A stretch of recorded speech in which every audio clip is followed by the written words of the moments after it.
Gubernur Aceh Muzakir Manaf, membuka secara resmi acara Aceh Ramadan Festival 2025 yang digelar pemerintah Aceh melalui Dinas Kebudayaan dan Pariwisata Aceh, di halaman Masjid Raya Baitur Rahman, pada Rabu, tanggal 12 Maret tahun 2025 sore.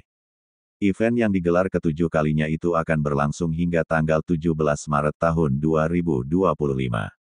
Dalam event ini tersedia 50 tenan UMKM yang disediakan Bank Aceh Syariah sebagai tempat menjajakan kuliner khas Aceh, fashion, hingga produk kerajinan tangan. Selain itu juga digelar aneka lomba, pameran, dan penampilan seni budaya Aceh yang bernuansa Islami. Gubernur Aceh Muzakir Manaf mengatakan, Aceh Ramadan Festival 2 menjadi salah satu acara di Aceh yang masuk ke dalam Karisma Event Nusantara 2025 Kementerian Pariwisata.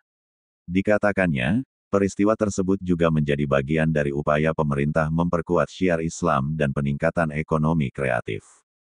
Mari kita majukan wisata Aceh agar datang tamu dari dalam dan luar negeri, cukup senyum dan ramah kepada sebagai modal penting wisata, kata gubernur yang akrab disapa Mualim itu.